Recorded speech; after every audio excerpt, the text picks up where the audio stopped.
Josh Green here for Tungsten Tales. Delighted to be joined by Thomas Banks ahead of his UK Open debut this weekend. Thomas, how you doing, mate?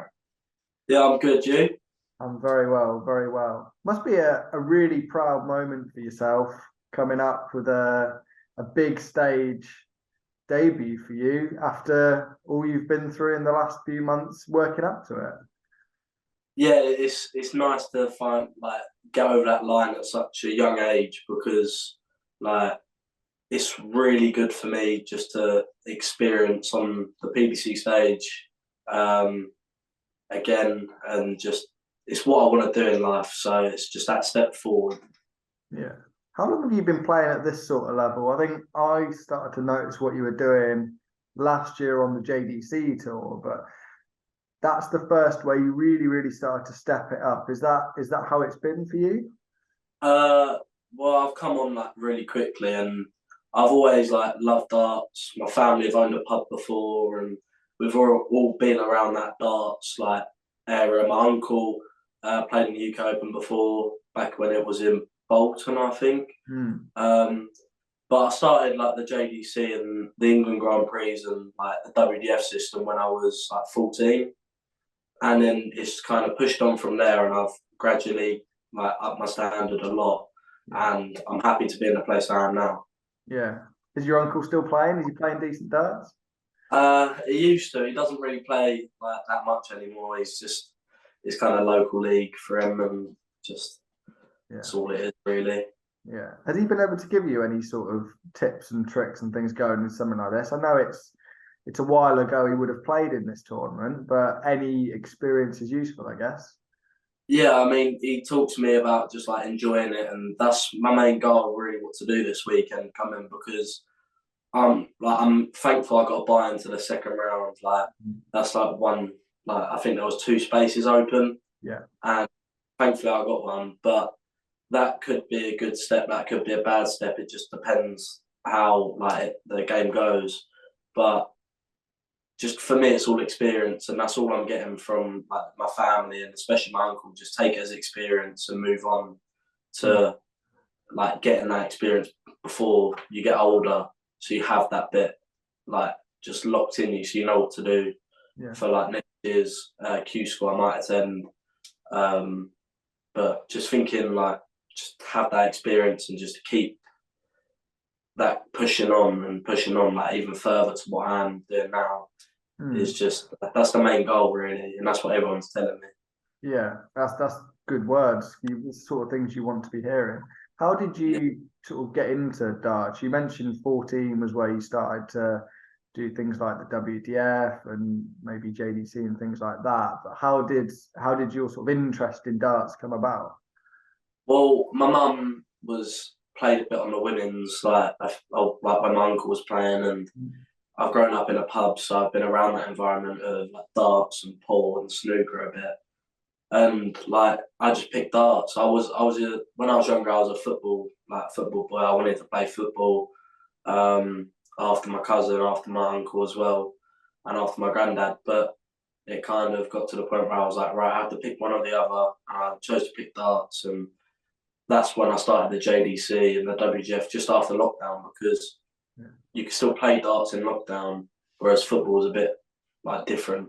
So I had that whole 2 years or something of lockdown darts where I could just practice and try and get as good as I can, and it's kind of all that's what's helped me get to the level, because if like lockdown didn't happen, I might not have been in this situation. I might have picked football over darts. So it's just all worked out like perfect for me.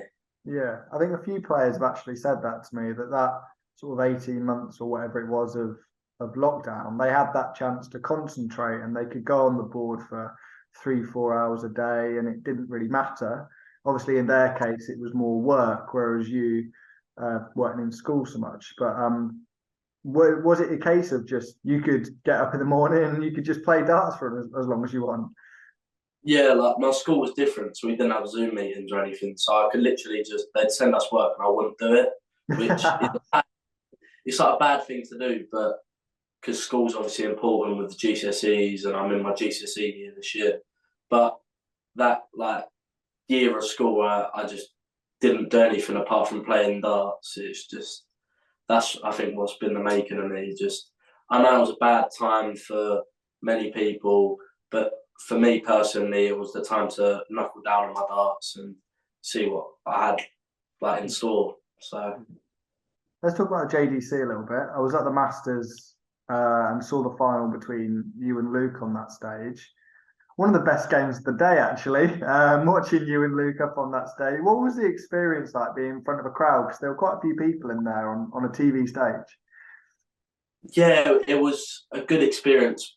By then, I didn't know I qualified for the UK Open. The qualifiers weren't then, but looking back at it now, it's all good experience for this weekend. And I think my feelings going up on stage, I think me and Luke went up to have an interview before, and I got up there and I was really nervous. Like I didn't know what to expect in the game, but I've played on stages like not big stages like that, but like county youth, and I played an exhibition the week before, so it gave me that confidence boost where I could go up there, relax, and enjoy it, no matter what the outcome was.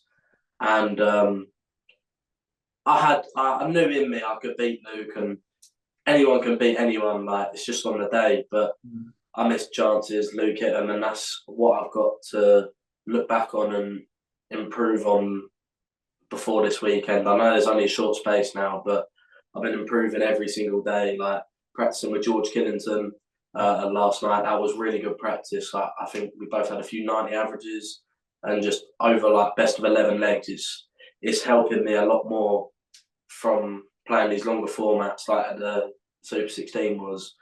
I had a lot of people behind me that weekend from local leagues and stuff. And this weekend coming, there's a few of them going. So it'll be good to have that support and that whole experience from JDC, the Super 16 final will push me on through the UK Open, hopefully. And I can show what I can do in the men's game.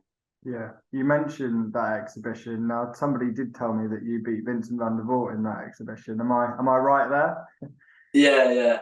It was like, I think they had to change the order of play and stuff, and I was like, oh, I got Vincent. And he was really nice. Like, he's like so nice, like on and off the board. He just gave me all the praise like he could give me, and beating him 4-0, like it's such a surreal moment, but that's in the past now. I've got to look forward to what I can do in the future and see what I can do. But I played Raymond van Barneveld, and that was one of my best experiences in my life because like, I've been looking up to him since a young age, and he was so nice. When he beat me, he was like, just keep practicing and doing what you're doing, like giving me all the advice like he could give me, which was really good and helped me before the Super 16 final, and that's stuck in my head, and now I can move on and push on in the UK Open. You and Luke have had some great games on the JDC tour. I know you've got a fair few wins over him on that. Do you feel like you and him are going to be two players? If we look 5 years ahead, 10 years ahead, you never know.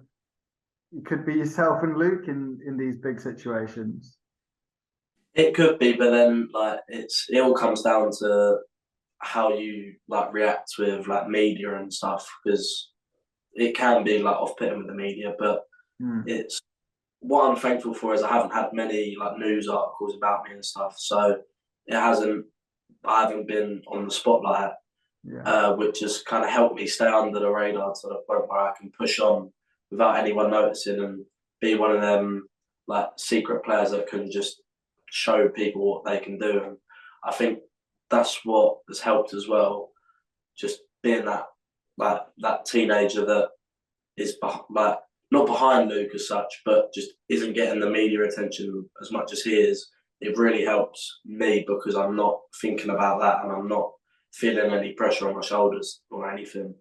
Yeah. So you travel down to the UK Open tomorrow, and you're looking forward to round 2 thanks to that bye that you mentioned. I mean, what are you most looking forward to about being in Minehead? I'm sure you're going to walk around the venue and you're going to be seeing all these big names. Some you will have seen at exhibitions, but they're all going to be there. Yeah, it's going to be a very surreal moment. I think seeing all the players. I saw Michael Smith at the Masters, and I kind of just like brushed my eyes. I was like, that's really him. Like it's a big moment, and I think just to play my own game, forget that them people are there, and just play the board. Don't like if I'm playing go and price, for example, ignore he's there and just play your own game and hit the board and stuff. So coming to these tournaments is like that little like kid inside me wants pictures and stuff, but then that like business head of mine and like that little bit older and mature side of me is kind of just saying, look, you're here to do a job, like you need to do it, that type thing. Yeah, yeah. Well, it's been a pleasure chatting, Thomas, and we look forward to seeing you on Friday afternoon. We'll be keeping an eye on your results, and yeah, Thank best you. of luck for that and the rest of the season, mate. Perfect. Thank you.